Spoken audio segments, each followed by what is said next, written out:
Hi and welcome back to Bike Speeds. This week we're going to be fixing this crash damaged Trek Domaine. You can see the derailleur has been pulled forwards, it's broken the derailleur hanger, the body of the derailleur itself is twisted, the cable has gone up round the back here and has been chewed up by the chain. The chain has dropped down the back of the cassette and the spoke protector has done its job there. It's gone around the front and you can see everything is not moving. The chain set is springing back on itself. The wheel is absolutely seized solid. We're also with this going to be doing new tyres for this one, and also the brake blocks have gone very hard, so we're fitting new brake blocks. This bike is needed on Sunday for 100 mile sportive. Today is Tuesday, so we've only got a few days to sort this one out. We need to get this apart and order the parts so that we can get this ready for him. So let's get started. So the first thing for me to do on this bike is to remove all the old components so that we can weigh up what is damaged and what isn't damaged, what we can reuse and what we need to replace. I also forgot to mention in the introduction was that we're actually putting a wax chain onto this bike, so we need to degrease the components that we are reusing so that we can put a nice fresh wax chain onto this bike. So we'll get that old chain off. You can see how greasy it is already on the fingers there, and then we'll just cut this cable to remove this rear derailleur, the old derailleur that's coming off there. There was quite a bit wrong with that. And also this cable we're replacing, so this was quite kinked, so we need to replace that tail as well. And you can see when I put it on the bench how it's a little bit chewed up here. Some of the wiring inside there is showing through the outer, so this is life extinct. We need to replace this when we do the cable as well. Now I'm going to remove the derailleur hanger off of the derailleur itself, then I can inspect the derailleur to see if it can be salvaged in any way or if we need to replace it. So off comes that derailleur hanger just there, and then we can identify that when we put the other piece with it. You can see here immediately I could see that the little stopper here for the derailleur hanger is completely chewed off of the body of this derailleur, so this derailleur is life extinct just for that alone, but there were other reasons why we need to replace this.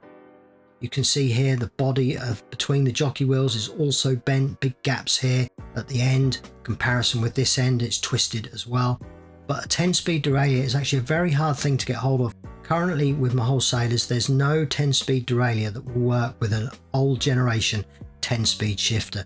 They're all working on an 11-speed pull, so they're interactive between the two, but you can't currently get a 10-speed derailleur, so we're looking at new old stock for that derailleur.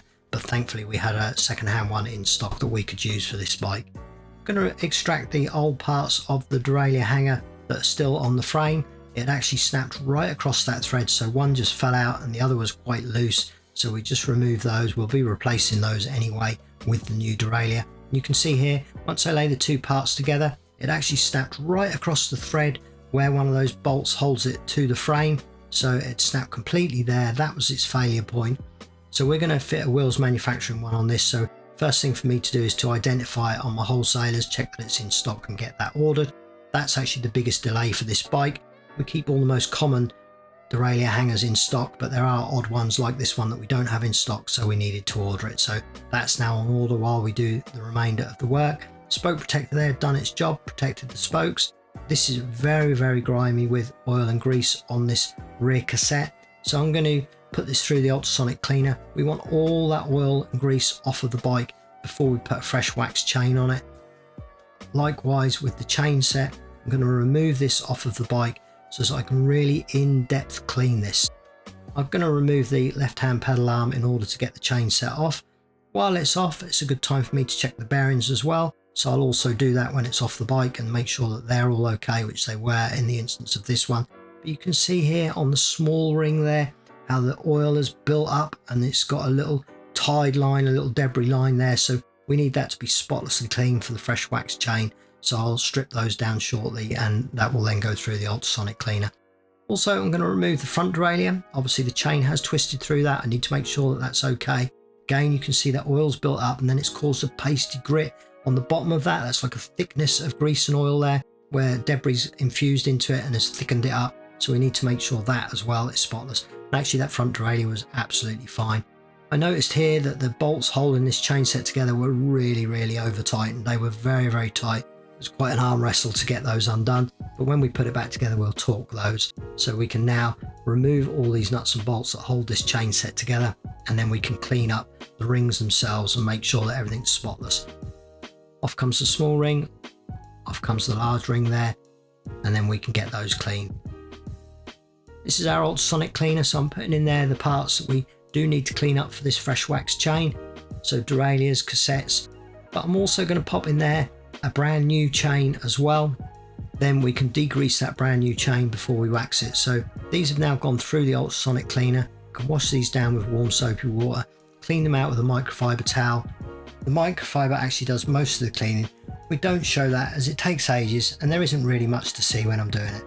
It's also nice, especially on a job like this where the bike has come in a poorly state, to give it back, present it all nice and clean with a fresh wax chain. Here you can see the cassette, that's been through the ultrasonic cleaner as well, and it's just a case of working that in with one of our detailing brushes to really clean between the teeth and between the layers of that cassette. Unfortunately this one doesn't come apart quite so much as some of the others, so there's quite a cluster there of gears. And then this is the brand new chain that we've also degreased, because obviously manufacturers put their own lubricants into it. We're going to be waxing it, so we don't want any lubricant in there before we wax it, so that's been degreased and cleaned out as well. Now with the chain set, I like to put a little bit of our anti-seize grease on the threads of these, and then I also like to just use a little bit of our general purpose grease here on the splines to make sure that nothing bonds together in the future. While I'm putting this together, check your subscription status for the channel. If you're not subscribed, hit that subscribe button now. Always a pleasure for me and Simon to see a little spike in subscribers.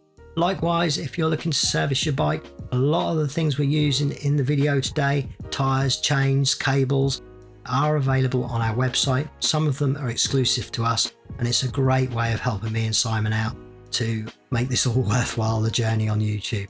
So now I'm tightening up the chain set bolts. A combination of torquing these to the correct specification and greasing them means that they won't have any corrosion problems in the future. And I'm torquing these in a star pattern to pull them in all nice and evenly, as you can see. So the chain set now is back together, and I'm also going to lubricate the front derailleur.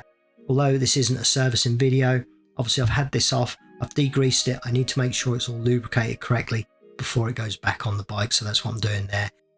A little bit of our general purpose oil on the pivot points, and then our premium grease there on the spring, just to stop any corrosion forming on that spring, which often does happen on those. Now I'm going to wax that fresh chain, so this is a brand new chain into the wax pot. We're using M-Speed wax here. We'll let that simmer away. Those bubbles are all the air coming out of the rollers. We're getting that wax nice and deep into this chain.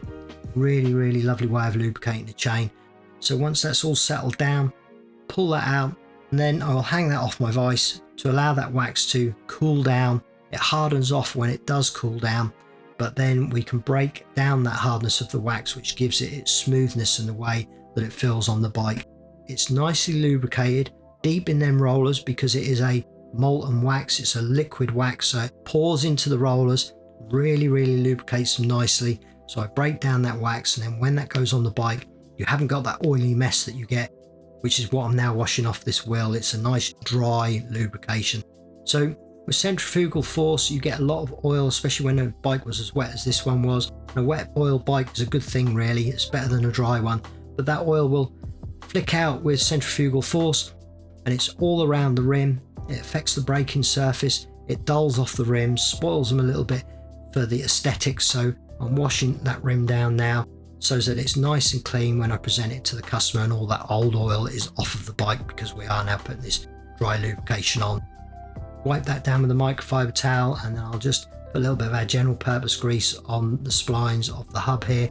That helps me get this cassette off next time I service the bike. It just makes it a little bit freer and easier to get on and off, so that's why I lubricate those. As you can see, that cassette is spotless, and that's the beauty of chain waxing, because it all stays spotless. Give it a little torque, make sure it's absolutely correctly tightened before it goes back on the bike. And then the other thing which the customer had asked us to do was to replace the tyres. So we're going to replace these with Continental tyres. Again, we sell these on our website. This particular tyre is available in 3 different tyre wall colours, and the original tyre was an all seasons tyre. We're putting on a GP 5000 onto this one, and these come with either a cream wall, a tan wall, or a black wall. And I'm actually putting a tan wall onto this because it matches the tyre that was on the bike originally. The old tyres had that canvas tyre wall that tends to break down, where these more modern ones have the rubber go right the way around the wheel. and they're really a nice tyre, these. Now I'm going to pump these up to 80 psi. Sometimes I overinflate them to get them to seat on the rim, but these seated perfectly, so that's good. I'm going to wash the rear triangle down. Again, this wasn't a full service, so I'm just making sure that everything that could have been damaged is cleaned down and inspected to make sure there's nothing that will be catastrophic to the bike. Everything there is good, but we did have this big gouge on this down tube here. Now, it was very hard to show this on camera, but it was a lot worse in real life with the reflection of the rest of the paint. But what we're going to use here is one of our Bike Speed's detailing stickers. So we do these in many different colours. We're often cutting and adding new colours to the website.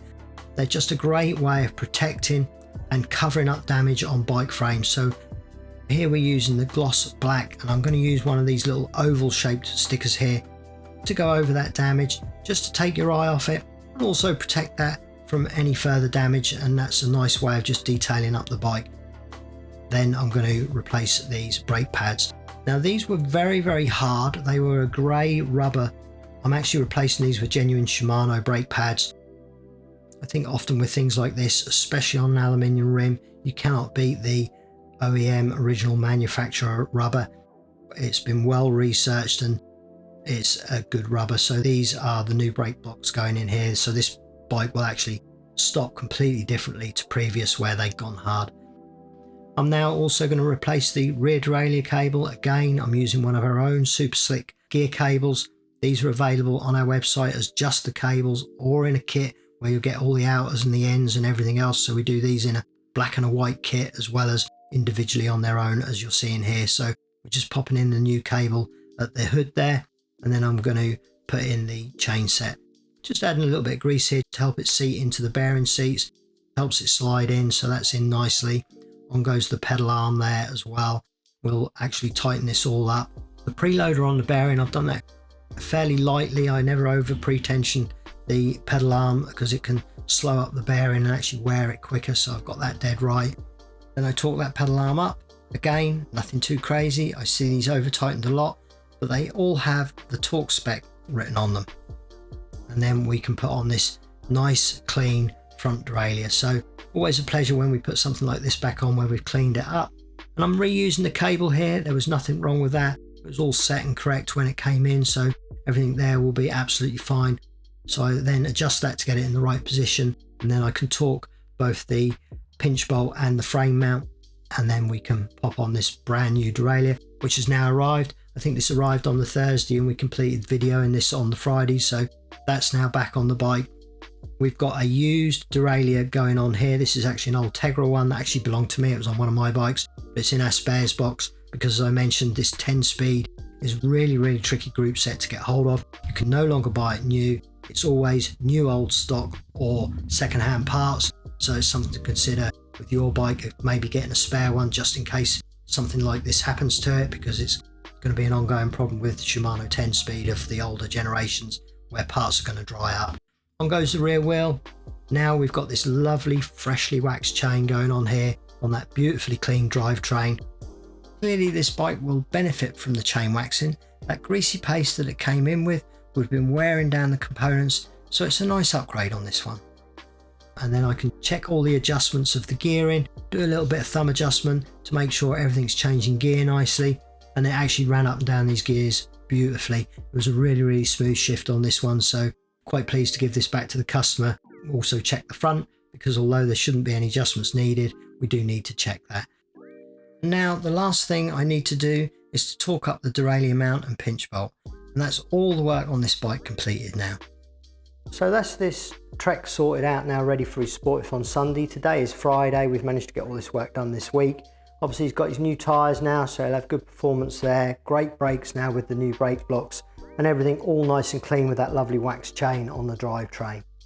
Thankfully for him, or fortunately for him, we had the 10-speed derailleur here in stock. This is going to be a real issue with these older 10-speed bikes moving forwards, is that you can't currently get any generation of 10-speed derailleur that works with these 10-speed shifters. So it's going to be new old stock or second-hand components for these bikes moving forward. So we'll have to see how that one plays out in the future for these bikes, but for now this one's ready for Sunday. So I do hope you've enjoyed this video. Please do like and subscribe, and we'll see you again very soon. Bye for now.